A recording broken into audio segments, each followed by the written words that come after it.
ನಾನ್ ಶರ್ಮಿತಾ ಶೆಟ್ಟಿ. ಕೇಂದ್ರ ಸರ್ಕಾರ ಅನ್ನದಾತ ಟಗ್ ಆಫ್ ವಾರ್ ಗಣರಾಜ್ಯೋತ್ಸವದ ಮುಹೂರ್ತ ದೆಹಲಿಯಲ್ಲಿ ಶಕ್ತಿ ಪ್ರದರ್ಶನ. ಸಾವಿರಾರು ಟ್ರ್ಯಾಕ್ಟರ್ ಸ್ತಬ್ಧವಾಗುತ್ತಾ ಶಕ್ತಿ ಕೇಂದ್ರ.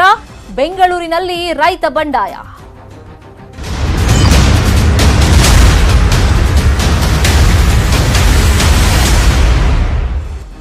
ಬೆಂಗಳೂರಿಗರೇ ಎಚ್ಚರ ಎಚ್ಚರ ಎಚ್ಚರ. ಯಾಕಂದ್ರೆ ನಾಳೆ ಸಂಪೂರ್ಣವಾಗಿ ಸ್ತಬ್ಧ ಆಗ್ತಾ ಇದೆ ಬೆಂಗಳೂರಿಗೆ ನಾಳೆ ರೈತ ಬಂಡಾಯದ ಬಿಸಿ ತಟ್ಟುತ್ತೆ.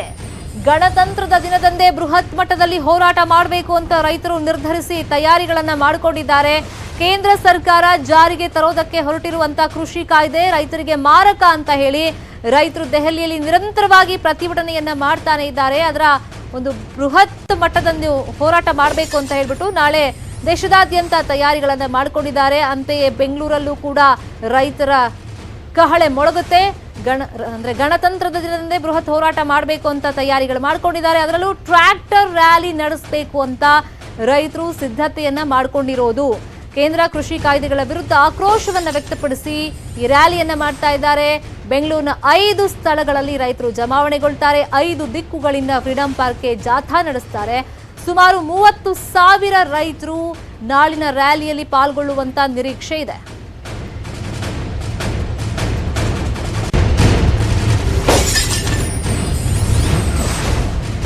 Bidadi industrial area junction, Tumakuru ರಸ್ತೆ, nice road junction, Devanahalli, Nandi cross ಇಂದ ರ್ಯಾಲಿಯಲ್ಲಿ ಬರ್ತಾರೆ ರೈತರು. ಇನ್ನು Hoskote toll junction, city railway ನಿಲ್ದಾಣದಿಂದಲೂ ಕೂಡ ರ್ಯಾಲಿಯಲ್ಲಿ ಸಾವಿರಾರು ಸಂಖ್ಯೆಯಲ್ಲಿ ರೈತರು ಬರ್ತಾರೆ.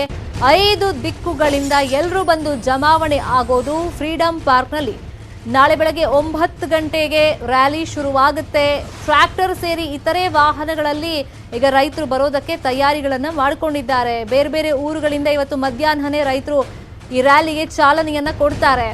ರೈತರನ್ನ ಕರ್ಕೊಂಡು ಬರೋದಕ್ಕೆ ಮುಖಂಡರನ್ನು ಕೂಡ ನಿಯೋಜನೆ ಮಾಡಲಾಗಿದೆ. ನಾಳೆ ಹೇಳಿ ಕೇಳಿ ಗಣರಾಜ್ಯೋತ್ಸವ ಧ್ವಜಾರೋಹಣ ಆದ್ಮೇಲೆ ಒಂದ್ ಕಡೆ ನರೇಂದ್ರ ಮೋದಿ ಅವರ ಭಾಷಣ, ಇನ್ನೊಂದ್ ಕಡೆ ಇಲ್ಲಿ ಯಡಿಯೂರಪ್ಪ ಅವರು ಮಾತಾಡಿದ ಮೇಲೆ ರ್ಯಾಲಿಯನ್ನ ಮಾಡೋದಕ್ಕೆ ರೈತರು ತೀರ್ಮಾನವನ್ನ ಮಾಡಿರೋದು. ಅದಕ್ಕೆ ಬೇಕಾದಂತ ತಯಾರಿಗಳನ್ನ ಮಾಡ್ಕೊಂಡಿದ್ದಾರೆ. ಮತ್ತೆ ಬೇರೆ ಬೇರೆ ಊರುಗಳಿಂದ ಯಾರೆಲ್ಲ ಬೆಂಗಳೂರಿಗೆ ಬರ್ತಾರೆ, ಸೊ ಆ ರೈತರು ಇವತ್ತು ಮಧ್ಯಾಹ್ನನೇ ರ್ಯಾಲಿಗೆ ಚಾಲನೆಯನ್ನ ಕೊಡ್ತಾರೆ. ಫಾರ್ ಎಕ್ಸಾಂಪಲ್ ಮೈಸೂರು ಭಾಗದಿಂದ, ಕೊಡಗು ಭಾಗದಿಂದ ಯಾರೆಲ್ಲ ಬರ್ತಾರೆ ಇವತ್ತು ಸಂಜೆ 4 ಗಂಟೆಗೆ ರ್ಯಾಲಿಗೆ ಚಾಲನೆಯನ್ನ ಕೊಡ್ತಾರೆ.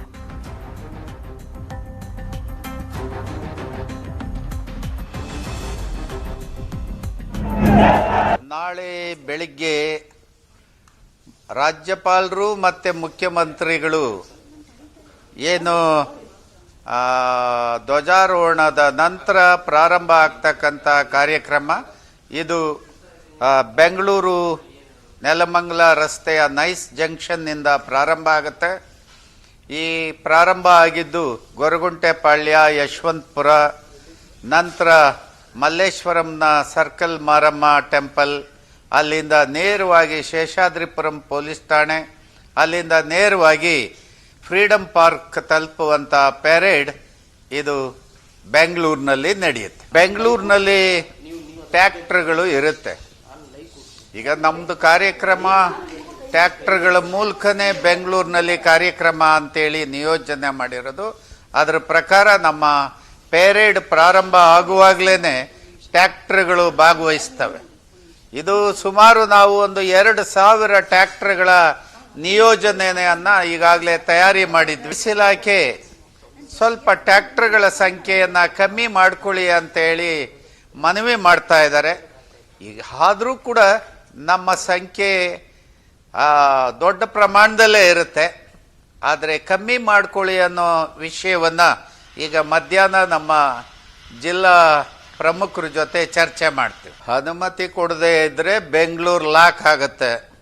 ಆಮೇಲೆ ರೈತರ ಬಗ್ಗೆ ಅವರಿಗೆ ಗೊತ್ತಿದೆ, ಯಾವುದೇ ಅಹಿತಕರ ಘಟನೆ ಆಗೋದಿಲ್ಲ. ನಾವು ರಾಷ್ಟ್ರ ಧ್ವಜವನ್ನು ಹಿಡಿದು ರಾಷ್ಟ್ರಕ್ಕೆ ಗೌರವವನ್ನು ಸಲ್ಲಿಸಿ ನಾವು ತುಂಬ ಜವಾಬ್ದಾರಿಯುತವಾಗಿ ಈ ಕಾರ್ಯಕ್ರಮವನ್ನು ನಡೆಸ್ತೇವೆ. ಹಾಗಾಗಿ ಇದು ಯಾರೋ ಪೋಲಿ ಪುಂಡ್ರು ಮಾಡ್ತಕ್ಕಂಥ ಕಾರ್ಯಕ್ರಮ ಅಲ್ಲ. ನಮಗೆ ದುಃಖ ಇದೆ, ನಾವು ಶೋಷಿತ ಸಮಾಜ ಆಗಿದ್ದೀವಿ, ಈ ಕಾನೂನು ವಾಪಸ್ ತೆಗಿಬೇಕು ಅನ್ನೋದು ನಮ್ಮದು ಒತ್ತಾಯ ಇದೆ. ಹಾಗಾಗಿ ಈ ಕಾರ್ಯಕ್ರಮ ಯಾವುದೇ ಥರದ ಸಣ್ಣ ಅಹಿತಕರ ಘಟನೆ ಇಲ್ಲದಲೇ ಬಹಳ ಜವಾಬ್ದಾರಿಯುತವಾಗಿ ನಡೆಯುತ್ತೆ. ಈ ಕಾರ್ಯಕ್ರಮವನ್ನು ಮುಂದುವರಿಸೋದಕ್ಕೆ ನಾವೆಲ್ಲ ಸಿದ್ಧತೆಯನ್ನು ನಡೆಸಿದ್ವಿ. ಪೊಲೀಸ್ ಸಮ್ಮತಿಯನ್ನು ನೀಡಿದ್ದಾರೆ. ಭಾರತ ಸರ್ಕಾರ ರೈತರ ಒಪ್ಪಿಗೆ ಇಲ್ಲದಲೇ ರೈತರ ಮೇಲೆ ಕಾನೂನು ಮಾಡಿ ಏರುವಂಥದ್ದಿದೆಯಲ್ಲ, ಇದು ಡೆಮೋಕ್ರಸಿನ. ಇದು ನಿಲ್ಲಬೇಕು.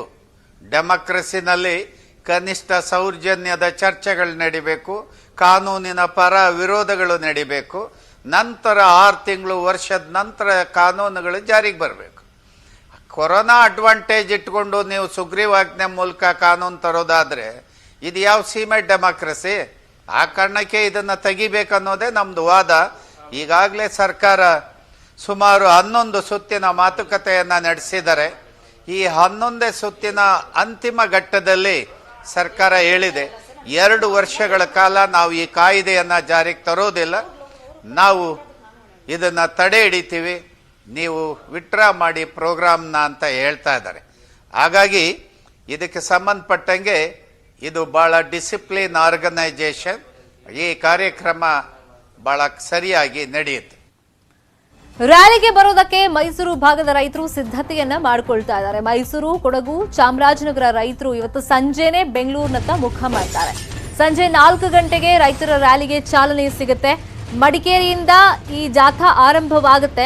ಆಮೇಲೆ ಮೈಸೂರಿಗೆ ತಲುಪಿದ ಮೇಲೆ ಮೈಸೂರಿನಲ್ಲಿ ಒಟ್ಟಿಗೆ ಸೇರಿ ಎಲ್ಲರೂ ಬೆಂಗಳೂರಿನತ್ತ ಬರ್ತಾರೆ. ಮೈಸೂರು ಭಾಗದಿಂದ ಇವಾಗ ಅವ್ರ ಪ್ಲಾನಿಂಗ್ ಇರೋದು 200 ಟ್ರ್ಯಾಕ್ಟರ್ಗಳ ಮುಖಾಂತರ ಬರಬೇಕು ಅಂತ, 5,000 ಬೈಕ್ಗಳು ಮತ್ತೆ 500 ಇತರೆ ವಾಹನಗಳ ಮುಖಾಂತರ ಬೆಂಗಳೂರಿಗೆ ಬರಬೇಕು ಅಂತ.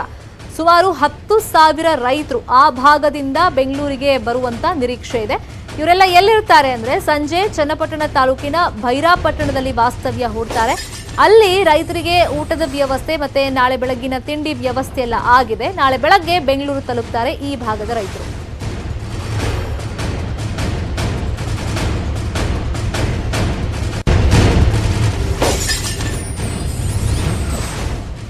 ಈಗ ರ್ಯಾಲಿಗೆ ಮೈಸೂರು ಭಾಗದ ರೈತರು ಸಿದ್ಧತೆಯನ್ನ ಮಾಡಿಕೊಳ್ತಾ ಇದ್ದಾರೆ. ಇವತ್ತು ಸಂಜೆನೆ ಬೆಂಗಳೂರಿನತ್ತ ಇವರೆಲ್ಲ ಹೊರಡ್ತಾರೆ. ಫಸ್ಟ್ ಮಡಿಕೇರಿಯಲ್ಲಿ ಈ ಜಾಥಾಗೆ ಚಾಲನೆ ಸಿಗುತ್ತೆ. ಅವರೆಲ್ಲ ಮೈಸೂರು ರೀಚ್ ಆದ್ಮೇಲೆ ಮೈಸೂರಿಂದ ಒಟ್ಟಿಗೆ ಇವರು ಬೆಂಗಳೂರಿನತ್ತ ಬರ್ತಾರೆ. ಇನ್ನು ಸಂಜೆ ಚನ್ನಪಟ್ಟಣದಲ್ಲಿ ವಾಸ್ತವ್ಯ ಹೂಡ್ತಾರೆ.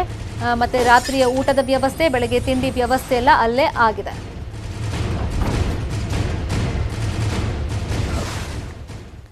ಮತ್ತೆ ಅದಲು ಬದಲಾಯ್ತಾ ಸಚಿವ ಖಾತೆ ಅನ್ನುವಂತ ಒಂದು ಅನುಮಾನ ಮೂಡ್ತಾ ಇದೆ. ಈಗ ಸುಧಾಕರ್ ಒತ್ತಡಕ್ಕೆ ಸಿಎಂ ಬಿಎಸ್5 ಮಣಿದಿದ್ದಾರೆ ಅಂತ ಹೇಳಲಾಗ್ತಾ ಇದೆ. ಸುಧಾಕರ್ಗೆ ಮತ್ತೆ ಸಿಕ್ಕಿದೆ ವೈದ್ಯಕೀಯ ಖಾತೆ ಅಂತೆ.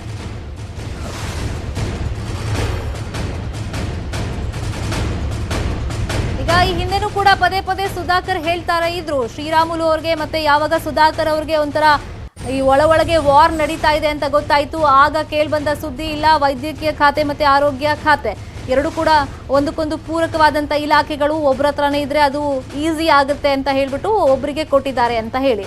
ಆದ್ರೆ ಮೊನ್ನೆ ಖಾತೆಗಳನ್ನ ಅದಲು ಬದಲು ಮಾಡುವಂತ ಸಂದರ್ಭದಲ್ಲಿ ಯಾವಾಗ ವೈದ್ಯಕೀಯ ಶಿಕ್ಷಣ ಇಲಾಖೆ ಖಾತೆಯನ್ನ ಸುಧಾಕರ್ ಬಳಿಯಿಂದ ಚೇಂಜ್ ಮಾಡಲಾಯಿತು, ಮಾಧುಸ್ವಾಮಿಗೆ ಕೊಡಲಾಯಿತು, ಆಗ್ಲಿಂದಲೂ ಕೂಡ ಸುಧಾಕರ್ಗೆ ಒಂಥರ ಮುನಿಸಿತ್ತು, ಒಂಥರ ಬೇಸರವನ್ನ ವ್ಯಕ್ತಪಡಿಸಿದ್ರು.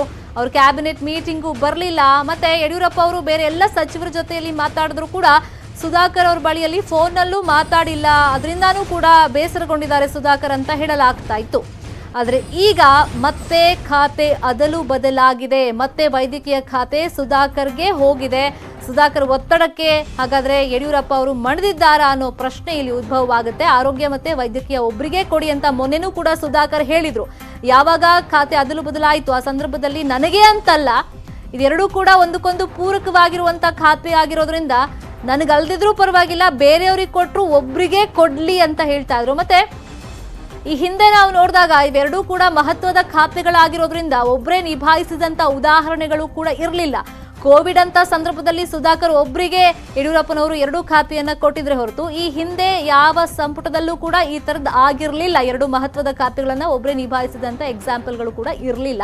ಬಟ್ ಯಾವಾಗ ಮಾಧುಸ್ವಾಮಿಗೆ ಕೊಟ್ರು, ಸೊ ವೈದ್ಯಕೀಯ ಖಾತೆ ತನ್ನಿಂದ ಕೈತಪ್ಪಿ ಹೋಗಿರೋದಕ್ಕೆ ಸುಧಾಕರ್ ಸಾಕಷ್ಟು ಅಸಮಾಧಾನ ವ್ಯಕ್ತಪಡಿಸಿದ್ರು. ಅದರಲ್ಲೂ ಬೇಸರಗೊಂಡಿದ್ದಾರೆ ಅಂತ ಹೇಳಲಾಗ್ತಾ ಇತ್ತು. ಮತ್ತೆ ಮೊನ್ನೆನೂ ಕೂಡ ಬಹಿರಂಗವಾಗಿ ಸೊ ಆ ವೈದ್ಯಕೀಯ ಖಾತೆ ಕೈ ತಪ್ಪಿದ್ರ ಬಗ್ಗೆ ಅವರು ಹೇಳಿಕೆಯನ್ನ ಕೊಟ್ಟಿದ್ರಿಂದ ಮತ್ತೆ ಈಗ ಒತ್ತಡಕ್ಕೆ ಮಣಿದಿದ್ದಾರೆ ಯಡಿಯೂರಪ್ಪನವರು. ಸುಧಾಕರ್ ಒತ್ತಾಯದಂತೆ ವೈದ್ಯಕೀಯ ಖಾತೆಯನ್ನ ಅವರಿಗೆ ವಾಪಸ್ ನೀಡಿದ್ದಾರೆ ಅನ್ನೋ ವಿಚಾರ ಗೊತ್ತಾಗ್ತಾ ಇದೆ. ಇನ್ನು ಮಾಧುಸ್ವಾಮಿಗೆ ವಹಿಸಿದಂತ ವೈದ್ಯಕೀಯ ಖಾತೆ ಏನಿತ್ತು, ಸೊ ಅದ್ರ ಬದಲಿಗೆ ಈಗ ಪ್ರವಾಸೋದ್ಯಮ ಖಾತೆಯನ್ನ ಅವರಿಗೆ ಕೊಟ್ಟಿದ್ದಾರೆ ಅಂತ ಹೇಳಲಾಗ್ತಾ ಇದೆ. ಆನಂದ್ ಸಿಂಗ್ ಬಳಿ ಇದೆ ಪ್ರವಾಸೋದ್ಯಮ ಖಾತೆ, ಅದನ್ನ ಈಗ ಮಾಧುಸ್ವಾಮಿಗೆ ಕೊಟ್ಟಿದ್ದಾರೆ ಅನ್ನೋ ವಿಚಾರ ಗೊತ್ತಾಗ್ತಾ ಇದೆ. ನೋಡೋಣ ಅಫಿಷಿಯಲ್ ಆಗಿ ಈ ಬಗ್ಗೆ ಯಡಿಯೂರಪ್ಪನವರು ಮತ್ತೆ ಸುಧಾಕರ್ ಯಾವ ತರ ರಿಯಾಕ್ಷನ್ ಕೊಡ್ತಾರೆ ಅಂತ. ಕ್ಯಾಬಿನೆಟ್ ಮೀಟಿಂಗೂ ಕೂಡ ಸುಧಾಕರ್ ಹೋಗಿರ್ಲಿಲ್ಲ ತಮ್ಮ ಖಾತೆಯನ್ನ ಅದಲು ಬದಲು ಮಾಡಿದ್ದಕ್ಕೆ. ಯಾಕಂದ್ರೆ ತನ್ನ ಬಳಿ 2 ಖಾತೆ ಇತ್ತು, ಮಹತ್ವದ ಖಾತೆಗಳು, ಒಂದು ವೈದ್ಯಕೀಯ ಶಿಕ್ಷಣ ಇಲಾಖೆ, ಮತ್ತೊಂದು ಆರೋಗ್ಯ ಇಲಾಖೆ. ಸೊ 2ರಲ್ಲಿ ಒಂದು ಖಾತೆ ವೈದ್ಯಕೀಯ ಖಾತೆಯನ್ನ ಕಿತ್ಕೊಂಡಿದ್ದಕ್ಕೆ, ಮಾಧುಸ್ವಾಮಿಗೆ ಕೊಟ್ಟಿದ್ದಕ್ಕೆ ಸುಧಾಕರ್ಗೆ ಒಂಥರ ಅಸಮಾಧಾನ ಇತ್ತು, ಬೇಸರ ಕೂಡ ಇತ್ತು. ಮತ್ತೆ ಇದೆಲ್ಲ ಖಾತೆ ಅದಲು ಬದಲಾದಾಗ ಪ್ರಮುಖವಾದಂಥ ಖಾತೆಗಳು, ಮಹತ್ವದ ಖಾತೆಗಳು ತಮ್ಮ ಟೀಮ್ಗೆ ಸಿಗದೆ ಇದ್ದಾಗ ಸುಧಾಕರ್ ಮನೆಯಲ್ಲೇ ಮೀಟಿಂಗ್ ಕೂಡ ಮಾಡಿದಂಥ ಉದಾಹರಣೆಗಳನ್ನ ಮೊನ್ನೆಯಿಂದಲೂ ಕೂಡ ನಾವು ಗಮನಿಸ್ಕೊಂಡು ಬಂದಿದ್ವಿ. ಯಾವಾಗ ಆ ಮೀಟಿಂಗ್ನ ಒಂದು ಎಫೆಕ್ಟ್ ಆಯಿತು, ಸೊ ಬೇರೆ ಎಲ್ರಿಗೂ ಕೂಡ ಒಂದು ಮಹತ್ವದ ಖಾತೆ ಸಿಕ್ಕರೂ ಕೂಡ ಸುಧಾಕರ್ಗೆ ಮಾತ್ರ ವೈದ್ಯಕೀಯ ಖಾತೆ ವಾಪಸ್ ಸಿಕ್ಕಿರಲಿಲ್ಲ. ಈಗ ಅದು ವಾಪಸ್ ಸಿಕ್ಕಿದೆ ಅಂತ ಹೇಳಲಾಗ್ತಿದೆ. ಇದೇ ವಿಚಾರವಾಗಿ ಮತ್ತಷ್ಟು ಮಾಹಿತಿಯನ್ನು ಕೊಡ್ತಾರೆ. ಫೋನ್ ಸಂಪರ್ಕದಲ್ಲಿ ಜಾಯಿನ್ ಆಗಿದ್ದಾರೆ ನಮ್ಮ ಪೊಲಿಟಿಕಲ್ ಬ್ಯೂರೋ ರಿಪೋರ್ಟರ್ ಕೃಷ್ಣ. ಬಹಿರಂಗವಾಗಿ ಅಸಮಾಧಾನ, ಬೇಸರ ಇಲ್ಲ ಸುಧಾಕರ್ ಇತ್ತು, ಅದನ್ನ ವ್ಯಕ್ತಪಡಿಸಿದ್ರು. ಕ್ಯಾಬಿನೆಟ್ ಮೀಟಿಂಗು ಹೋಗಿರ್ಲಿಲ್ಲ. ಈಗ ಮತ್ತೆ ವೈದ್ಯಕೀಯ ಇಲಾಖೆಯನ್ನ ಅವ್ರು ಪಡ್ಕೊಳ್ಳುವಲ್ಲಿ ಸಕ್ಸಸ್ ಆಗಿದ್ದಾರೆ, ಒತ್ತಡಕ್ಕೆ ಮಣಿದಿದ್ದಾರೆ ಯಡಿಯೂರಪ್ಪ ಅಂತ ಹೇಳಲಾಗ್ತಿದೆ. ಸೊ ಅಫಿಷಿಯಲ್ ಆಗಿ ಕನ್ಫರ್ಮ್ ಆಗಿದೆಯಾ? ಖಂಡಿತವಾಗ್ಲೂ ಶರ್ಮಿತಾ, ಯಾಕಂದ್ರೆ ಈಗಾಗಲೇ ವೈದ್ಯಕೀಯ ಪ್ರಮುಖವಾಗಿ ಆರೋಗ್ಯ ಸಚಿವರಾಗಿರ್ತಕ್ಕಂಥ ಸುಧಾಕರ್ ಅವರು ಬಹಳ ಒತ್ತಡವನ್ನ ಹಾಕಿದ್ರು ಮುಖ್ಯಮಂತ್ರಿಗಳ ಬಳಿ. ಯಾಕಂತಂದ್ರೆ ಪ್ರಮುಖವಾಗಿ ಈ ಹಿಂದೆ ವೈದ್ಯಕೀಯ ಮತ್ತೆ ಆರೋಗ್ಯ ಖಾತೆಗಳನ್ನ ಎರಡೂ ಕೂಡ ನಿಭಾಯಿಸಿದಂತವ್ರು, ಮತ್ತೆ ಸಮರ್ಥವಾಗಿ ಇಲಾಖೆಯನ್ನ ಒತ್ತಂತವ್ರು, ಮತ್ತೆ ಏನಂತಂದ್ರೆ ಕೊರೋನಾ ನಿರ್ವಹಣೆ ವಿಚಾರದಲ್ಲಿ ಕೂಡ ಸಾಕಷ್ಟು ಕೆಲಸಗಳನ್ನ ಮಾಡಿದ್ರು. ಈ ಮೂಲಕವಾಗಿ ಎಲ್ಲ ಒಂದ್ ಕಡೆ 2 ಇಲಾಖೆಗಳನ್ನ ಬೇರ್ಪಡಿಸಿದ್ರೆ ಮುಂದಿನ ದಿನಗಳಲ್ಲಿ ದೊಡ್ಡ ಸಮಸ್ಯೆ ಆಗುತ್ತೆ ಅನ್ನೋ ಒಂದು ಕಾರಣಕ್ಕೋಸ್ಕರವಾಗಿ ಮುಖ್ಯಮಂತ್ರಿಗಳ ಬಳಿ ಸುಧಾಕರ್ ಅವರು ಒಂದು ಮನವರಿಕೆ ಮಾಡಿಕೊಡುವ ಒಂದು ಕೆಲಸವನ್ನ ಮಾಡಿದ್ರು. ಈಗ ಅಂತಿಮವಾಗಿ ಮುಖ್ಯಮಂತ್ರಿಗಳು ಆ ಒಂದು ಮನವರಿಕೆಗೆ ಒಪ್ಪಿ ಈಗ ಖಾತೆಯನ್ನ ವಾಪಸ್ ಕೊಡೋದಕ್ಕಾಗಲೇ ಒಂದು ತೀರ್ಮಾನವನ್ನ ಮಾಡಿರುವಂತದ್ದು. ಪ್ರಮುಖವಾಗಿ ಆರೋಗ್ಯ ಖಾತೆ ಜೊತೆಗೆ ಈಗಾಗಲೇ ವೈದ್ಯಕೀಯ ಶಿಕ್ಷಣ ಖಾತೆಯನ್ನು ಕೂಡ ಸುಧಾಕರ್ ಅವರಿಗೆ ಕೊಡೋದಕ್ಕೂ ಕೂಡ ಮುಖ್ಯಮಂತ್ರಿಗಳು ತೀರ್ಮಾನವನ್ನ ಮಾಡಿದ್ದಾರೆ. ಈಗಾಗಲೇ ವೈದ್ಯಕೀಯ ಶಿಕ್ಷಣ ಖಾತೆಯನ್ನ ಪ್ರಮುಖವಾಗಿ ಸಚಿವ ಮಾಧುಸ್ವಾಮಿ ಅವರಿಗೆ ಹಂಚಿಕೆ ಮಾಡಲಾಗಿತ್ತು. ಈಗ ಮಾಧುಸ್ವಾಮಿ ಅವರನ್ನ ಮತ್ತೆ ವಾಪಸ್ ಅದನ್ನ ಪಡೆದುಕೊಳ್ಳೋದ್ರ ಮೂಲಕವಾಗಿ ಅದನ್ನ ಸುಧಾಕರ್ ಅವರಿಗೆ ಹಂಚುವಂತದ್ದಾಗಿರ್ಬೋದು. ಮತ್ತೆ ಮಾಧುಸ್ವಾಮಿ ಅವರಿಗೆ ಪ್ರಮುಖವಾಗಿ ಪ್ರವಾಸೋದ್ಯಮ ಖಾತೆಯನ್ನು ಕೊಡೋದಕ್ಕೆ ಈಗಾಗಲೇ ಚಿಂತನೆ ನಿರ್ಧಾರವನ್ನ ಮಾಡಿರುವಂತದ್ದು. ಈಗಾಗಲೇ ಪ್ರವಾಸೋದ್ಯಮ ಖಾತೆ ಪ್ರಮುಖವಾಗಿ ಆನಂದ್ ಸಿಂಗ್ ಅವರ ಬಳಿ ಇತ್ತು. ಎಲ್ಲೋ ಒಂದ್ ಕಡೆ ಈಗ ಆನಂದ್ ಸಿಂಗ್ ಅವರ ಬಳಿ ಇದ್ದಂತಹ ಒಂದು ಪ್ರವಾಸೋದ್ಯಮ ಖಾತೆಯನ್ನ ಕಿತ್ಕೊಂಡು ಈಗ ಮಾಧುಸ್ವಾಮಿ ಅವರಿಗೆ ಕೊಡ್ತಾ ಇರುವಂತದ್ದು. ಮತ್ತೆ ಪ್ರಮುಖವಾಗಿ ಆನಂದ್ ಸಿಂಗ್ ಅವರಿಗೆ ಎಲ್ಲೋ ಒಂದ್ ಕಡೆ ಸಣ್ಣ ಖಾತೆಗಳನ್ನ ಕೊಡ್ಲಾಗಿರುವಂತದ್ದು. ಈಗಾಗಲೇ ಈ ಹಿಂದೆ ಸರ್ಕಾರ ರಚನೆ ಮಾಡಿದಂತ ಸಂದರ್ಭದಲ್ಲಿ, ಕ್ಯಾಬಿನೆಟ್ಗೆ ಬಂದಂತ ಸಂದರ್ಭದಲ್ಲಿ ಅವರಿಗೆ ಅರಣ್ಯ ಖಾತೆಯನ್ನು ಕೊಡ್ಲಾಗಿತ್ತು. ಅದಾದ ಬಳಿಕವಾಗಿ 2ನೇ ಬಾರಿ ಈಗ ಆದಂತ ಸಂದರ್ಭದಲ್ಲಿ ಪ್ರವಾಸೋದ್ಯಮ ಖಾತೆಯನ್ನು ಕೊಡ್ಲಾಗಿತ್ತು. ಅದ್ರ ಅಂತಿಮವಾಗಿ ಈಗ ಆನಂದ್ ಸಿಂಗ್ ಅವರಿಗೆ ಪರಿಸರ ಇಲಾಖೆ ಆಗಿರ್ಬೋದು, ಮತ್ತೆ ಹಜ್ ಮತ್ತೆ ವಕ್ಫ್ ಇಲಾಖೆ ಆಗಿರ್ಬೋದು, ಮತ್ತೆ ಮೂಲಸೌಕರ್ಯ ಅಭಿವೃದ್ಧಿ ಇಲಾಖೆ ಏನಿದೆ ಅದನ್ನ ಹಂಚಿಕೆ ಮಾಡುವಂತ ಒಂದು ಕೆಲಸವನ್ನ ಮುಖ್ಯಮಂತ್ರಿಗಳು ಮಾಡಿರುವಂತದ್ದು. ಇದನ್ನ ಈಗಾಗಲೇ ಪರಿಷ್ಕೃತ ಏನು ಪಟ್ಟಿ ಏನಿದೆ ಇದನ್ನ ಇದು ಖಾತೆ ಹಂಚಿಕೆ ಪಟ್ಟಿಯನ್ನ ಈಗಾಗಲೇ ರಾಜಭವನಕ್ಕೆ ಕಳಿಸ್ಕೊಟ್ಟಿದ್ದಾರೆ ಅನ್ನುವಂಥದ್ದು. ಇವತ್ತು ಸಂಜೆ ಒಳಗಡೆ ಆದೇಶ ಪ್ರಕಟ ಆಗೋದ್ರ ಮೂಲಕವಾಗಿ ನೂತನ ಏನ್ ಸಚಿವರಿಗೆ ಮತ್ತೆ ಅದಲು ಬದಲಾಗ್ತಾ ಇದೆ, ಅದು ಪಟ್ಟಿ ಪ್ರಕಟ ಆಗುತ್ತೆ. ಆದ್ರೆ ಏನೇ ಆಗಿರ್ಬೋದು ಕೂಡ ಆನಂದ್ ಸಿಂಗ್ ಅವರಿಗೆ ಇದು ಬಹಳ ಅಸಮಾಧಾನಕ್ಕೆ ಕಾರಣ ಆಗ್ಬೋದು. ಯಾಕಂದ್ರೆ ಬಳ್ಳಾರಿ ಕ್ಷೇತ್ರದಲ್ಲಿ ಇದ್ದಂತವ್ರು, ಅವರು ದೊಡ್ಡ ಖಾತೆಯನ್ನು ನಿಭಾಯಿಸಿದಂತವ್ರು ಈಗ ಚಿಕ್ಕ ಸಣ್ಣ ಪ್ರಮಾಣದಲ್ಲಿರ್ತಕ್ಕಂಥ ಒಂದು ಸಣ್ಣ ಖಾತೆಯನ್ನ ಕೊಡ್ತಾ ಇರುವಂತದ್ದು ಎಲ್ಲ ಒಂದ್ ಕಡೆ ಮುಂದಿನ ದಿನಗಳಲ್ಲಿ ಅಸಮಾಧಾನಕ್ಕೆ ಆಗ್ಬೋದು. ಹೀಗಾಗಿ ಈ ಒಂದು ಖಾತೆ ಅದಲು ಬದಲು ಮತ್ತೆ ಇದು ಸದ್ಯಕ್ಕೆ ನಿಲ್ಲುವಂತ ಲಕ್ಷಣಗಳು ಕಾಣ್ತಾ ಇಲ್ಲ. ಹಾಗಾಗಿ ಮುಂದಿನ ದಿನಗಳು ಇದು ಮತ್ತಷ್ಟು ದೊಡ್ಡ ಮಟ್ಟದಲ್ಲಿ ಅಸಮಾಧಾನ ಸ್ಫೋಟವಾಗುವಂತ ಸಾಧ್ಯತೆ ಇದೆ. ಶರ್ಮಿತಾ, ಥ್ಯಾಂಕ್ ಯು ಕೃಷ್ಣ ತಮ್ಮ ಇನ್ಫಾರ್ಮೇಶನ್ಗೆ. ಪ್ರಶ್ನೆ ಪತ್ರಿಕೆ ಲೀಕ್ ಟ್ವಿಸ್ಟ್ ಮೇಲೆ ಟ್ವಿಸ್ಟ್ ಸಿಗ್ತಾ ಇದೆ. ಎಸ್ಡಿಎ ನೌಕರನಿಂದಾನೇ ಹಾಗಾದ್ರೆ ಲೀಕ್ ಆಯ್ತಾ ಪೇಪರ್ ಅನ್ನೋ ಅನುಮಾನ ಸಿಸಿಬಿ ಅಧಿಕಾರಿಗಳಿಗೆ ಸಿಕ್ಕಿದೆ. ಸಿಸಿಬಿ ಖೆಡ್ಡಾಗೆ ಇದೀಗ ಲೀಕಾಸುರ ಮಾಸ್ಟರ್ ಮೈಂಡ್ ಬಿದ್ದಿದ್ದಾನೆ ಅಂತ ಹೇಳಲಾಗ್ತಾ ಇದೆ. ಈತ ಬಾಗಲಕೋಟೆ ಮೂಲದ ವ್ಯಕ್ತಿ ಕಿಂಗ್ ಪಿನ್ ಆಗಿ ಇಲ್ಲಿ ಕೆಲಸ ಮಾಡಿದ್ದಾನಂತೆ. ಬಾಗಲಕೋಟೆಯಲ್ಲಿ ರಮೇಶ್ ಹೆರಕರ್ ಅರೆಸ್ಟ್ ಆಗಿದ್ದಾನೆ. ಸಿಸಿಬಿಯಿಂದ ಪ್ರಶ್ನೆ ಪತ್ರಿಕೆ ಲೀಕ್ ಬಗ್ಗೆ ರಮೇಶ್ಗೆ ಡ್ರಿಲ್ ಮಾಡಲಾಗ್ತಾ ಇದೆ. ಸಾಕಷ್ಟು ಪ್ರಶ್ನೆಗಳನ್ನ ಅಧಿಕಾರಿಗಳು ಕೇಳ್ತಾ ಇದ್ದಾರೆ. ಈತ ಎಸ್ಡಿಎ ನೌಕರನಾಗಿ ಕೆಲಸ ಮಾಡ್ತಾ ಇದ್ದ. ರಹಸ್ಯ ದಾಖಲೆ ವಿಭಾಗದಲ್ಲಿ ಈತ ಕೆಲಸ ಮಾಡ್ತಾ ಇದ್ದ. ರಮೇಶ್ ಬಾಗಲಕೋಟೆಯ ಬೂದಿಹಾಳ ನಿವಾಸಿ. ಚಂದ್ರು ಮತ್ತೆ ರಾಜಪ್ಪ ಏನ್ ಸೆಕೆಂಡ್ ಲೇಯರ್ ಅಲ್ಲಿ ಕೆಲಸ ಮಾಡಿದ್ದಾರೆ, ಸೊ ಡೀಲರ್ಗಳಾಗಿ. ಇವರಿಗೆ ಪೇಪರ್ ಕೊಟ್ಟಿದ್ದೆ ಈತ ಅಂತ ಹೇಳಲಾಗ್ತಾ ಇದೆ. ರಮೇಶೇ ಪೇಪರ್ ಕೊಟ್ಟಿದ್ದು ಅಂತ. ಸಿಸಿಬಿ ಪೊಲೀಸರಿಂದ ಈಗ ತನಿಖೆ ಮುಂದುವರೆದಿದೆ. ಚಂದ್ರು, ರಾಜಪ್ಪ ಹಾಗೆಯೇ ರಮೇಶ್ ನಂಟಿನ ಬಗ್ಗೆ ತನಿಖೆಯನ್ನು ಅಧಿಕಾರಿಗಳು ಮಾಡ್ತಾ ಇದ್ದಾರೆ. ಈ ಬಾಗಲಕೋಟೆ ಮೂಲದ ರಮೇಶ್ ಅಂತ ಈತ ಎಸ್ಡಿಎ ನೌಕರನಾಗಿ ಕೆಲಸ ಮಾಡ್ತಾ ಇದ್ದ. ಸೊ ಈತನೇ ಈಗ ಈ ಪೇಪರ್ ಲೀಕ್ಗೆ ಮೂಲ ಕಾರಣ ಅಂತ ಹೇಳಲಾಗ್ತಾ ಇದೆ. ಸದ್ಯಕ್ಕೆ ಆರೋಪಿ ರಮೇಶ್ ಅನ್ನ ಈಗ ಸಿಸಿಬಿ ಅಧಿಕಾರಿಗಳು ವಿಚಾರಣೆಗೆ ಒಳಪಡಿಸಿದ್ದಾರೆ.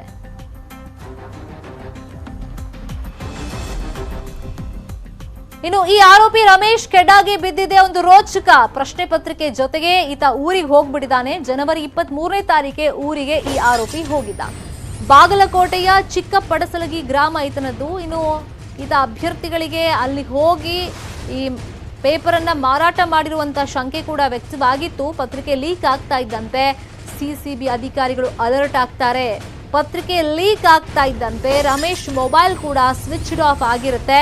ಸಿಸಿಬಿ ಅಧಿಕಾರಿಗಳು ಲೇಟ್ ಮಾಡೋದಿಲ್ಲ. ತಕ್ಷಣಕ್ಕೆ ಬಾಗಲಕೋಟೆ ಪೊಲೀಸರಿಗೆ ಮಾಹಿತಿ ಕೊಡ್ತಾರೆ. ರಮೇಶ್ ಹೆರಕಲ್ನನ್ನ ವಶಕ್ಕೆ ಪಡೀರಿ ಅಂತ. ಅದರಂತೆ ಪೊಲೀಸರು ಹೋಗಿ ಆತನನ್ನ ವಶಕ್ಕೆ ಪಡಿತಾರೆ. ಇಲ್ಲಿ ಬೂದಿಹಾಳ ಗ್ರಾಮಕ್ಕೆ ಬಂದು ವಿಚಾರಣೆ ನಡೆಸ್ತಾರೆ. ಖಾಕಿ ಅಂದ್ರೆ ಪೊಲೀಸರು ಟೀಮ್ ಬರುತ್ತೆ. ರಮೇಶ್ ಹೆರಕಲ್ ಬಗ್ಗೆ ಸಹೋದರನ ಬಳಿ ವಿಚಾರಣೆ ಮಾಡ್ತಾರೆ. ಹಿರೇಪಡಸಲಗಿಯಲ್ಲಿ ರಮೇಶ್ ಇರೋ ಬಗ್ಗೆ ಆತನ ಸಹೋದರ ಮಾಹಿತಿ ಕೊಡ್ತಾ ಇದ್ದಂತೆ ಅಲ್ಲಿಗೆ ಪೊಲೀಸರು ಎಂಟ್ರಿ ಕೊಡ್ತಾರೆ. ಸೊ ಅಲ್ಲಿ ಹೋಗಿ ನೋಡಿದಾಗ 4 ಅಭ್ಯರ್ಥಿಗಳ ಜೊತೆಯಲ್ಲೇ ಈ ಆರೋಪಿ ರಮೇಶ್ ಇದ್ದ. ಅಭ್ಯರ್ಥಿಗಳ ಜೊತೆಯಲ್ಲಿ ರಮೇಶ್ನನ್ನು ಕೂಡ ಪೊಲೀಸರು ವಶಕ್ಕೆ ಪಡ್ಕೊಂಡು ಬರ್ತಾರೆ. ಇನ್ನು ಜನವರಿ 23ನೇ ತಾರೀಕು ರಾತ್ರಿನೇ ಪೊಲೀಸರು ಆತನನ್ನ ಬಂಧಿಸಿದ್ದಾರೆ. ಚಿಕ್ಕಪಡಸಲಗಿ ಗ್ರಾಮದ ಅಶೋಕ್, ಕೃಷ್ಣ, ಚಿನಕುಂಡಿ ಗ್ರಾಮದ ರಮೇಶ್ ಹಾಗೇನೆ ಕರಿಯಪ್ಪ ಅಭ್ಯರ್ಥಿಗಳನ್ನ ವಶಕ್ಕೆ ಪಡಿತಾರೆ. ಆರೋಪಿಗಳನ್ನ ಅಲ್ಲಿಂದ ಬೆಂಗಳೂರಿನ ಸಿಸಿಬಿ ವಶಕ್ಕೆ ಬಾಗಲಕೋಟೆ ಪೊಲೀಸರು ಒಪ್ಪಿಸಿದ್ದಾರೆ.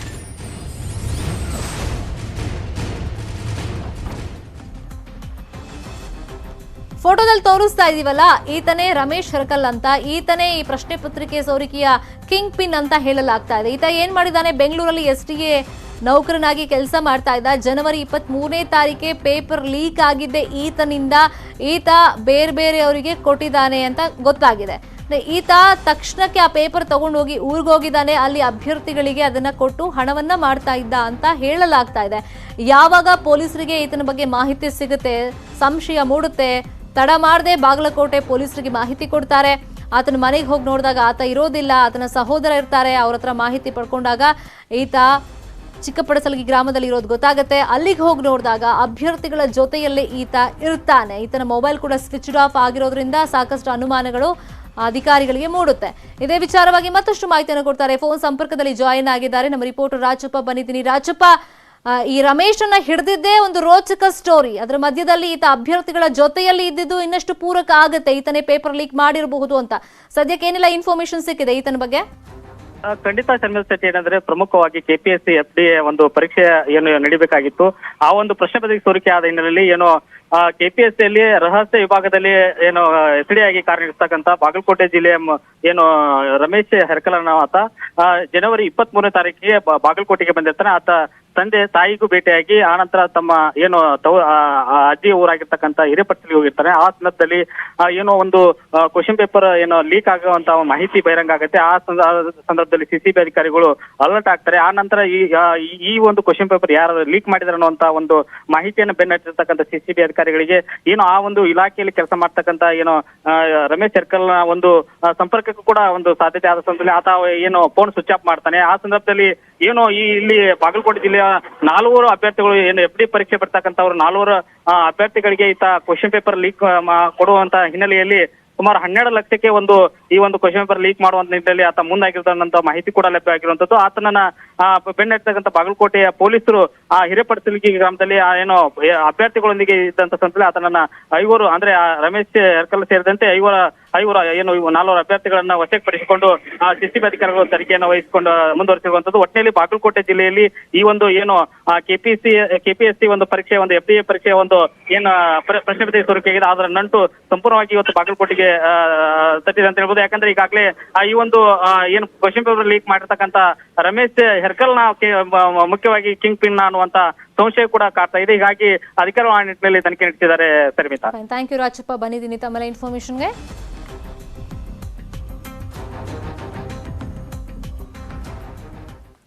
ಪಂಚಮಸಾಲಿಗೆ ಮೀಸಲಾತಿಗಾಗಿ ಬೃಹತ್ ಮಟ್ಟದಲ್ಲಿ ಪಾದಯಾತ್ರೆ ನಡೀತಾ ಇದೆ. ಹರಿಹರ ವಚನಾನಂದ ಶ್ರೀಗಳ ವಿರುದ್ಧ ಮಾಜಿ ಶಾಸಕ HS ಶಿವಶಂಕರ್ ವಾಗ್ದಾಳಿಯನ್ನ ಮಾಡಿದ್ದಾರೆ. ಹರಿಹರ ವಚನಾನಂದ ಶ್ರೀಗಳು ಹೈಟೆಕ್ ಶ್ರೀಗಳು, ಇನ್ನು ಜಯ ಮೃತ್ಯುಂಜಯ ಶ್ರೀಗಳು ಪಾದಯಾತ್ರೆಯನ್ನ ಮಾಡ್ತಾರೆ. ಸಮಾಜದ ಏಳಿಗೆಗಾಗಿ ಪಾದಯಾತ್ರೆ ಮಾಡ್ತಾರೆ ಜಯ ಮೃತ್ಯುಂಜಯ ಸ್ವಾಮೀಜಿ. ಆದ್ರೆ ಹರಿಹರ ವಚನಾನಂದ ಶ್ರೀಗಳು ಹೈಟೆಕ್ ಶ್ರೀಗಳು ಅಂತ ಇವರು ವಾಗ್ದಾಳಿಯನ್ನ ಮಾಡಿರೋದು. ಆದ್ರೆ ಇನ್ನೊಬ್ಬ ಶ್ರೀಗಳು ಹೈಟೆಕ್ ಶ್ರೀಗಳು, ಆ ಶ್ರೀಗಳು ಫೇಸ್ಬುಕ್ ನಲ್ಲಿ ಯಾವಾಗ್ಲೂ ಆಕ್ಟಿವ್ ಆಗಿರ್ತಾರೆ. ಅವರು ತಾರೆಯರನ್ನ ಕರೆಸೋ ರಂಗೀಲಾ ಶ್ರೀಗಳು ಅಂತ ಕೂಡ ಆರೋಪವನ್ನ ಮಾಡಿದ್ದಾರೆ. ಬಳ್ಳಾರಿಯ ಹಗರಿಬೊಮ್ಮನಹಳ್ಳಿಯಲ್ಲಿ ಹರಿಹರದ ಮಾಜಿ ಶಾಸಕ ಶಿವಶಂಕರ್ ಈ ರೀತಿ ಹೇಳಿಕೆಯನ್ನ ಕೊಟ್ಟಿರೋದು. ಇನ್ನು ವೇದಿಕೆ ಮೇಲೆ ಜಯ ಮೃತ್ಯುಂಜಯ ಸ್ವಾಮೀಜಿ ಇದ್ರೂ ಕೂಡ ಸೈಲೆಂಟ್ ಆಗಿರ್ತಾರೆ. ಹರಿಹರ ಪೀಠದ ವಚನಾನಂದ ಶ್ರೀ, ಕೂಡಲ ಸಂಗಮದ ಜಯ ಮೃತ್ಯುಂಜಯ ಸ್ವಾಮೀಜಿ ಮಧ್ಯೆ ಶೀತಲ ಸಮರ ಹಾಗಾದ್ರೆ ನಡೀತಾ ಇದೆಯಾ? ಈ ಪಾದಯಾತ್ರೆ ಮಾಡೋ ಮುಖಾಂತರವಾಗಿ ಇವರು ಇಲ್ಲಿ ಬೆಂಗಳೂರಿಗೆ ಬರ್ತಾ ಇದ್ದಾರೆ, ವಿಧಾನಸೌಧ ಚಲೋ ಮಾಡ್ತಾ ಇದ್ದಾರೆ. ಈ ಮುಖಾಂತರವಾಗಿ ಕ್ರೆಡಿಟ್ ಅನ್ನ ತಗೊಳ್ಳುವಂತ ಪ್ರಯತ್ನಗಳಿಲ್ಲ ಆಗ್ತಿದೆಯಾ ಅಂತ ಅನುಮಾನ ಮೂಡ್ತಾ ಇದೆ. ಇವತ್ತು ಅವರು ಪಾದಯಾತ್ರೆ ಪ್ರಾರಂಭ ಮಾಡಿದ್ದಾರೆ ಅಂತ ಹೇಳಿ ಇವರು ಮಾಡದೇ ಇರೋದನ್ನ ಜನರು ಆಪಾದನೆ ಮಾಡ್ತಾರೆ, ಮಾಡಕ್ ಆಗದೆ ಇರೋದನ್ನ ಮುಚ್ಕೊಳ್ಳಿಕ್ಕೆ ಇವತ್ತು ಒಂದು ಪ್ರಯತ್ನ ನಡೆದಿದೆ ಅಷ್ಟೇ, ಅವ್ರ ಜೊತೆಲಿ ಸೇರ್ಲಿಕ್ಕೆ. ನಮ್ಮ ಸ್ವಾಮೀಜಿಗಳು ಭಕ್ತರಿಗೆ ಸಂಸ್ಕಾರ ಕೊಡಬೇಕು, ಧರ್ಮ ಪ್ರಚಾರ ಮಾಡಬೇಕು, ನಮ್ಮ ಸಮಾಜದ ದುರ್ಬಲರಿಗೆ ಸಹಕಾರ ಮಾಡಬೇಕು. ನಮ್ಮ ಜನರು ಒಕ್ಕಲ್ತನದಲ್ಲಿದ್ದಾರೆ, ದಿನನಿತ್ಯ ಯೋಗ ಮಾಡ್ತಾರೆ. ಅವ್ರು ಮಾಡೋ ಬದುಕಿನಲ್ಲಿ ಅವರು ಕೆಲಸ ಮಾಡೋದ್ರಲ್ಲೇ ಶ್ವಾಸ ಎಲ್ಲವೂ ಸರಿನೇ ಇರ್ತವೆ. ನಾವು ಅದನ್ನು ಮಾಡ್ರಿ ಅಂತ ಇಲ್ಲಿ ಕರ್ಕೊಂಬಂದಿಲ್ಲ ಇವರೇ. ಇವತ್ತು ಜನರ ಕಷ್ಟನ ನೀಗಿಸ್ರಿ ಅಂತ ಧರ್ಮಾಧಿಕಾರಿಯಾಗಿ ಮಾಡ್ರಿ ಅಂತ ಹೇಳಿರೋದು. ಇವತ್ತು ಅಲ್ಲಿ ಬೋರ್ಡ್ ಹಾಕಿರೋದು ಏನಂತ ಹಾಕಿದ್ದಾರೆ? ಶ್ವಾಸ ಕೇಂದ್ರ ಅಂತ ಹಾಕಿದ್ದಾರೆ, ಯೋಗ ಕೇಂದ್ರ ಅಂತ ಹಾಕಿದ್ದಾರೆ. ನಾವು ಯೋಗ ಕೇಂದ್ರ ಶ್ವಾಸ ಕೇಂದ್ರ ಮಾಡೋಕ್ಕೆ ಸಮಾಜದವ್ರು 2008ರಲ್ಲಿ ಪೀಠ ಕಟ್ಟಿದ್ದು.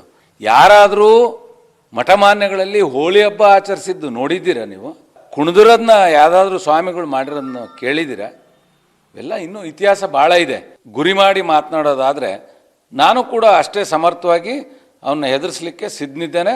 ನನ್ನ ಹತ್ರ ಅವರ ಇತಿಹಾಸ, ಅವರ ಎಲ್ಲಿ ಜನ್ಮ ತಾಳಿದ್ರು, ಎಲ್ಲಿ ಏನೇನು ಮಾಡಿದ್ರು ಒತ್ತಡ ಕೇಳಿ ಬರ್ತಾ ಇದೆ. SSLC ಆರಂಭದ ಬಳಿಕ 8 ಹಾಗೆಯೇ 9ನೇ ತರಗತಿಗೂ ಕೂಡ ಒತ್ತಾಯ ಕೇಳಿ ಬರ್ತಾ ಇದೆ. ಹಾಗಾಗಿ ಶಾಲೆ ಆರಂಭದ ಬಗ್ಗೆ ನಾಡಿದ್ದು ಮಹತ್ವದ ಸಭೆಯನ್ನು ನಡೆಸಲಾಗುತ್ತೆ ಅಂತ ಶಿಕ್ಷಣ ಸಚಿವರೇ ಮಾಹಿತಿಯನ್ನು ಕೊಟ್ಟಿದ್ದಾರೆ.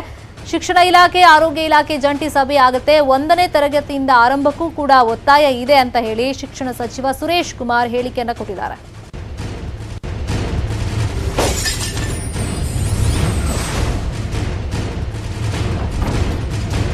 ಈಗ ಹಂತ ಹಂತವಾಗಿ ಕಾಲೇಜ್ ಆಯಿತು, ಇವಾಗ ಸ್ಕೂಲ್ ಸ್ಟಾರ್ಟ್ ಆಗಿದೆ, ಅಂದರೆ SSLC ಆರಂಭ ಆಗಿದೆ. ಈಗ 8 ಹಾಗೆಯೇ 9ನೇ ತರಗತಿಗಳನ್ನು ಕೂಡ ಸ್ಟಾರ್ಟ್ ಮಾಡಬೇಕು ಅಂತ ಒತ್ತಾಯ ಕೇಳಿ ಬರ್ತಾ ಇದೆ. ಈ ಬಗ್ಗೆ ಪರಿಶೀಲನೆ ನಾಡಿದ್ದಾಗುತ್ತೆ. ಮತ್ತೆ 1ನೇ ತರಗತಿಯಿಂದಲೂ ಕೂಡ ಶಾಲೆ ಆರಂಭ ಮಾಡಿ, ತರಗತಿಗಳನ್ನು ಆರಂಭ ಮಾಡಿ ಅನ್ನೋ ಒತ್ತಡ ಕೇಳಿ ಬರ್ತಾ ಇದೆ. ಮುಂದಿನ ದಿನಗಳಲ್ಲಿ ತೀರ್ಮಾನ ಕೈಗೊಳ್ಳಲಾಗುತ್ತೆ ಅಂತ ಸುರೇಶ್ ಕುಮಾರ್ ಹೇಳಿದ್ದಾರೆ. ಬಹಳ ಬೇಗ SSLC ಮತ್ತು 2ನೇ PUCಗೆ ತರಗತಿಗಳೇನು ಅರ್ಧ ದಿವಸ ನಾವು ಮಾಡ್ತಾ ಇದ್ದೀವಿ, ಅದನ್ನು ಪೂರ್ತಿ ದಿನಕ್ಕೆ ವಿಸ್ತರಣೆ ಮಾಡಬೇಕು. ಮತ್ತು ಕೂಡಲೇ ಫಸ್ಟ್ PUC ಮತ್ತು 8, 9 ತರಗತಿಗಳನ್ನ ಪ್ರಾರಂಭ ಮಾಡಬೇಕು ಅಂತ ಎಲ್ಲ ಕಡೆಯಿಂದಲೂ ಕೂಡ ಮನವಿ, ಬೇಡಿಕೆ, ಆಗ್ರಹ ಬರ್ತಾ ಇದೆ. ಜೊತೆಗೆ ಇನ್ನೊಂದು ರಾಜ್ಯದಲ್ಲಿ ಒಂದು ಬೇಡಿಕೆ ಕೇಳಿ ಬರ್ತದೆ, 1ನೇ ಕ್ಲಾಸಿಂದನೇ ಎಲ್ಲ ತರಗತಿಗಳನ್ನು ಪ್ರಾರಂಭ ಮಾಡಬೇಕು ಮಕ್ಕಳಿಗೆ ಅನ್ನೋದು ಕೂಡ ಕೇಳಿ ಬರ್ತಾ ಇದೆ. ಸೊ ನಾಡಿದ್ದು ನಮ್ಮ ರಾಜ್ಯದ ಆರೋಗ್ಯ ಸಚಿವರಾದ ಡಾಕ್ಟರ್ ಸುಧಾಕರ್ ಜೊತೆ ಒಂದು ಸಭೆ ಸೇರಬೇಕು ಅಂತ ಅವರಲ್ಲಿ ಕೇಳ್ಕೊಂಡಿದ್ದೀನಿ. ಇದು ಆರೋಗ್ಯ ಇಲಾಖೆ, ಶಿಕ್ಷಣ ಇಲಾಖೆ ಮತ್ತು ಸಂಬಂಧಪಟ್ಟ ಬೇರೆ ಬೇರೆ ಇಲಾಖೆಯವರು ಸೇರಿಕೊಂಡು ಈ ಕುರಿತು ನಿರ್ಧಾರನ ನಾವು ತಗೊಳ್ತೀವಿ. ಗ್ರಾಮ ಪಂಚಾಯತ್ ಅಧಿಕಾರಕ್ಕೆ ಆಣೆ ಪ್ರಮಾಣ ನಡೆದಿದೆ. ಧರ್ಮಸ್ಥಳ ಶ್ರೀ ಕ್ಷೇತ್ರದಲ್ಲಿ ಸದಸ್ಯರು ಒಪ್ಪಂದವನ್ನು ಮಾಡಿಕೊಂಡಿದ್ದಾರೆ. ಕಣ್ಣೂರು ಗ್ರಾಮ ಪಂಚಾಯತ್ ಸದಸ್ಯರು ಇತರ ಆಣೆ ಪ್ರಮಾಣದ ಮೊರೆ ಹೋಗಿರೋದು.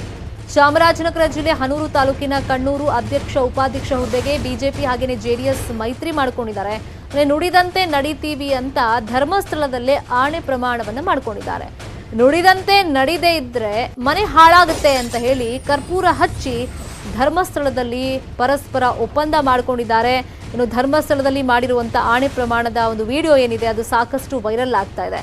ಇವರು ಒಪ್ಪಂದ ಹೆಂಗಿದೆ ಅಂದರೆ, ಇವ್ರ ಪ್ರಕಾರ ಈಗ ಏನು ಆಣೆ ಪ್ರಮಾಣ ಮಾಡ್ಕೊಂಡಿದ್ದಾರೆ, ಅಧ್ಯಕ್ಷ ಸ್ಥಾನ ಮೊದಲ ಅವಧಿ 10 ತಿಂಗಳು JDS ಬೆಂಬಲಿತರಿಗೆ, 2ನೇ ಅವಧಿಗೆ BJP ಬೆಂಬಲಿತರಿಗೆ ನೀಡೋದಕ್ಕೆ ಒಪ್ಪಂದ ಆಗಿರೋದು. ಉಪಾಧ್ಯಕ್ಷ ಸ್ಥಾನ ಮೊದಲ 10 ತಿಂಗಳು BJP ಬೆಂಬಲಿತರಿಗೆ, 2ನೇ ಅವಧಿಗೆ JDS ಬೆಂಬಲಿತರಿಗೆ ಅಂತ ಹೇಳ್ಬಿಟ್ಟು ಇವರು ಒಪ್ಪಂದ ಮಾಡಿಕೊಂಡಿದ್ದಾರೆ.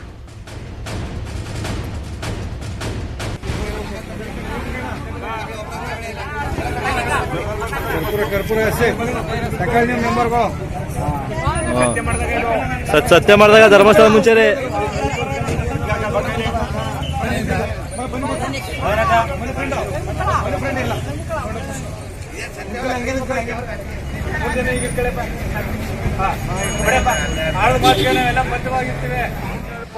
ಮೊದಲ ವರ್ಷ ನಮ್ಮ ಬಸವಣ್ಣವ್ರಗ 10 ತಿಂಗಳು, ಎರಡನೇ ಅವಧಿಗ ನಮ್ಮ ಇವರು ಮಮತಾರಾಣಿ ಮಲ್ಲಣ್ಣಂಗ 12 ತಿಂಗಳು ಅಂದ್ರೆ 1 ವರ್ಷ, ಕೊನೆಯದಾಗಿ ನಮ್ಮ ಸಭಾನ ಕಾನೂನು ಮತ್ತು 8 ತಿಂಗಳ ಅವಧಿಗೆ ಅಧ್ಯಕ್ಷರ ಚುನಾವಣೆ ಮಾಡ್ಬೇಕಂತ ಮಾಡಿದ.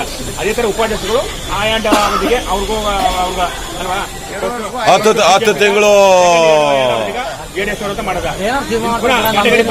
2 ವರ್ಷದ ಅವಧಿಗೆ ಬಂದಾಗ ಒಟ್ಟು 5 ವರ್ಷ ಕಂಟಿನ್ಯೂಸ್ ಆಗಿ ಬಿಜೆಪಿ ಮತ್ತು ಜನತಾ ದಳದ ಇವರು ಮೈತ್ರಿಯಲ್ಲಿ ಮಾಡ್ಕೊಂಡು ಈ ಒಂದು ಪಂಚಾಯತ್ ನಡೆಸರಂತ ತಾವೆಲ್ಲ ಸಂಬದ್ಧವಾಗಿ ಈ ಮಂಜುನಾಥ ಸ್ವಾಮಿ ಸಾಕ್ಷಿಯಾಗಿ ತಾವೆಲ್ಲ ಬದ್ಧತೆ ಕೊಡಬೇಕು ಅಂತ ನಾವು ತಮ್ಮ ಎಲ್ಲ ಮೆಂಬರ್ಗಳು. ಬೈಕ್ ಸವಾರನ ಮೇಲೆ ಸಿಪಿಐ ದರ್ಬಾರನ್ನ ಮೆರೆದಿದ್ದಾರೆ. ಮಧುಗಿರಿ ಸಿಪಿಐ ಸರ್ದಾರ್ ಇತರ ದರ್ಪವನ್ನ ಮೆರೆದಿರೋದು ಮಧುಗಿರಿಯ ನೃಪತುಂಗ ವೃತ್ತದಲ್ಲಿ ಘಟನೆ ನಡೆದಿದೆ. ಇಲ್ಲೇನಾಗಿದೆ ಘಟನೆ ಅಂತಂದ್ರೆ, ದಂಡ ಕಟ್ಟೋದಕ್ಕೆ ತಡ ಮಾಡಿದಕ್ಕೆ ನಿಂದಿಸಿದ್ದಾರಂತೆ. ಅವಾಚ್ಯ ಶಬ್ದಗಳಿಂದ ನಿಂದಿಸಿ ದರ್ಪವನ್ನ ಮೆರೆದಿದ್ದಾರೆ ಅಂತ ಆರೋಪ ಮಾಡಲಾಗ್ತಾ ಇದೆ. ನೆಲಕ್ಕೆ ಬಿದ್ದ ವ್ಯಕ್ತಿಯನ್ನ ಸಿಪಿಐ ನಿಂದಿಸಿದ್ದಾರೆ. ಸಿಪಿಐ ದರ್ಪದ ದೃಶ್ಯ ಮೊಬೈಲ್ನಲ್ಲಿ ರೆಕಾರ್ಡ್ ಆಗಿದೆ. ಸಿಪಿಐ ಅಬ್ಬರಕ್ಕೆ ಸಾರ್ವಜನಿಕರು ಆಕ್ರೋಶ ವ್ಯಕ್ತಪಡಿಸ್ತಾ ಇದ್ದಾರೆ. ಸಿಪಿಐ ವರ್ತನೆಗೆ ಮಧುಗಿರಿ ಜನ ಆಕ್ರೋಶಭರಿತರಾಗಿದ್ದಾರೆ. ವಾಹನ ತಪಾಸಣೆ ನಡೆಸಿ ದಂಡವನ್ನ ಸಿಪಿಐ ಹಾಕ್ತಾ ಇದ್ರು ಸರ್ದಾರ್. ಸಿಪಿಐ ವರ್ತನೆಯಿಂದ ಮಧುಗಿರಿ ಸಾರ್ವಜನಿಕರು ಬೇಸತ್ತು ಹೋಗಿದ್ದಾರಂತೆ.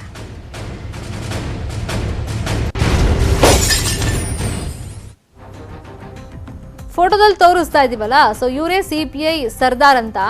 ಸೊ ಮಧುಗಿರಿಯಲ್ಲಿ ಇವರು ದರ್ಬಾರ್ ನಡೆಸ್ತಾ ಇದ್ದಾರೆ ಅಂತ ಸಾರ್ವಜನಿಕರು ಆಕ್ರೋಶ ವ್ಯಕ್ತಪಡಿಸ್ತಾ ಇರೋದು. ಇವ್ರ ಡ್ಯೂಟಿ ಇವ್ರು ಮಾಡ್ತಾ ಇದ್ದಾರೆ ಸರಿ, ಆದ್ರೆ ಅದನ್ನ ಯಾವ ತರ ಮಾಡ್ತಾ ಇದ್ದಾರೆ, ಸೊ ಅದಕ್ಕೆ ಸಾರ್ವಜನಿಕರು ಖಂಡನೆಯನ್ನ ವ್ಯಕ್ತಪಡಿಸ್ತಾ ಇರೋದು. ದಂಡ ಕಟ್ಟಿಸ್ಕೊಳ್ಳಿ, ತಪ್ಪು ಮಾಡಿದಾಗ ಇಲ್ಲ ಅಂತಲ್ಲ, ಆದ್ರೆ ದಂಡ ಕಟ್ಟೋದಕ್ಕೆ ಸ್ವಲ್ಪ ವಿಳಂಬ ಮಾಡಿದ್ದಕ್ಕೆ ಬಾಯಿಗೆ ಬಂದಂತೆ ಬೈದಿದ್ದಾರೆ. ದೃಶ್ಯದಲ್ಲೂ ಗಮನಿಸ್ತಾ ಇದ್ದೀವಿ, ಆ ಮೊಬೈಲ್ನಲ್ಲಿ ಸರಿಯಾಗಿರುವಂತ ದೃಶ್ಯ. ಆತ ಕೆಳಗಡೆ ಬೀಳ್ತಾನೆ, ಬಿದ್ರೂ ಕೂಡ ಆತನನ್ನ ಬಿಡೋದಿಲ್ಲ.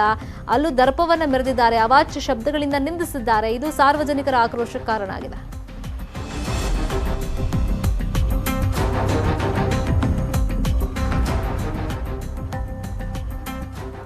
ಬೇಲ್ ಸಿಕ್ರು ರಾಗಿಣಿ ರಿಲೀಸ್ ಯಾಕಿಲ್ಲ? 5 ದಿನಗಳಿಂದ ಪರದಾಡ್ತಾ ಇರೋದು ಯಾಕೆ? ತುಪ್ಪದ ಹುಡುಗಿಗೆ ಮುಕ್ತಿ ಯಾವಾಗ? ಇದು ರಾಗಿಣಿ ಸ್ಟೋರಿ.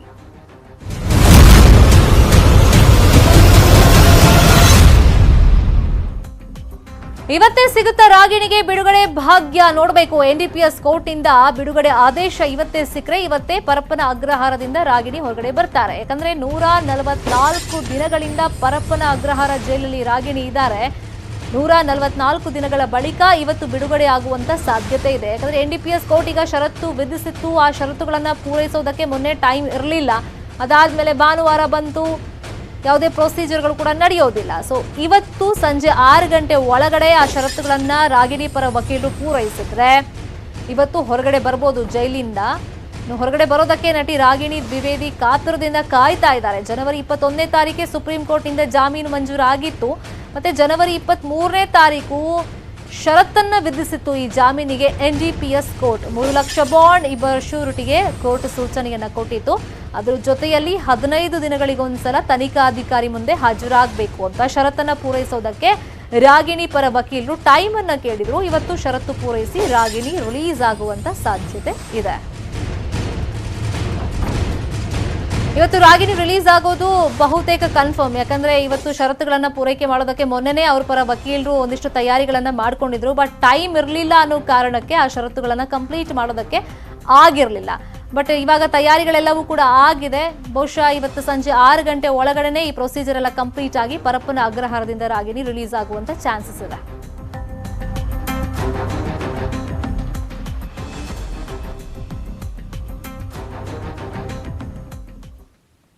ನಾವೀಗ ತೋರಿಸ್ತಾ ಇರೋರು ಮಹಾರಾಷ್ಟ್ರದ ಔರಂಗಾಬಾದ್ನಲ್ಲಿ ಸಫಾಯಿ ಕರ್ಮಚಾರಿ. ಇವರು ಎಷ್ಟೇ ಕಷ್ಟಪಟ್ಟು ದುಡಿದ್ರು ಹಣಕ್ಕಾಗಿ ತುಂಬಾ ಕಷ್ಟಪಡ್ತಾ ಇದ್ರು. ಒಂದಿನ ಇವರು ವರ್ಲ್ಡ್ ಟಾಯ್ಲೆಟ್ ಕಾಲೇಜಿಗೆ ಹೋದ್ರು. ಅಲ್ಲಿ ಬದುಕು ಬದಲಾಯಿಸುವಂತ ಪ್ರೇರಣೆ ಸಿಕ್ಕಿದೆ. मेरा नाम विजय टाक है। मैं वहाँ पर पहली बार गया तो मुझे ऐसा लगा देख के, अरे वर्ल्ड टॉयलेट कॉलेज बोले तो कॉलेज ऐसा पहली बार सुनने में अजब-ओ-गरीब लगा। टॉयलेट कॉलेज ये ऐसा लगने, ऐसा भी होता है क्या टॉयलेट कॉलेज है? तो वहाँ पे जाने के बाद देखा तो सब अच्छा लगा और एक मन में वो हुआ कि नहीं, यहाँ मुझे ट्रेनिंग लेनी चाहिए। कोई काम करना है तो वहाँ पे जाके हम डायरेक्ट काम करते थे, तो सेफ्टी किट यूज़ नहीं करते थे। वहाँ जाने के बाद पता चला कि हमें हैंड ग्लोव्स पहनने चाहिए। समझो सीवर में उतरना है तो एक जैकेट था, वो सेफ्टी किट का जैकेट वो दिया गया, गम बूट दिए गए। फिर वो पहनने के बाद सीवर में उतरा तो कुछ भी वो नहीं हुआ मैं, तो उससे और अपनी गंदगी से और अपना संपर्क नहीं हुआ। तो इसे वो उतारने के बाद सिर्फ उसे वॉश कर लिया और उस पर सैनिटाइज़र कर लिया तो एकदम क्लीन। मुझे भी कुछ उससे वो नहीं हुआ, नहीं तो ऐसा लगता था जब खाना खाने बैठते थे तो याद आती थी तो खाना खाने को मन नहीं करता था। What we actually did in the World Toilet College was brought them in, and over a 5-day period, we were able to train them on several things. Train them on hygiene, train them on how to make sure that sanitation is done the right way, make them understand what their rights are basically as Indian citizens. So at the end of this, we were able to kind of place them with some really benevolent companies in housekeeping jobs, in cleaning jobs, in hospitals, in hotels and so on and so forth. And I'm really happy that till the end of 2019, very early 2020, before COVID started, we had trained and rehabilitated and placed in jobs 5,000 plus manual scavengers in Aurangabad, Bombay and Pune.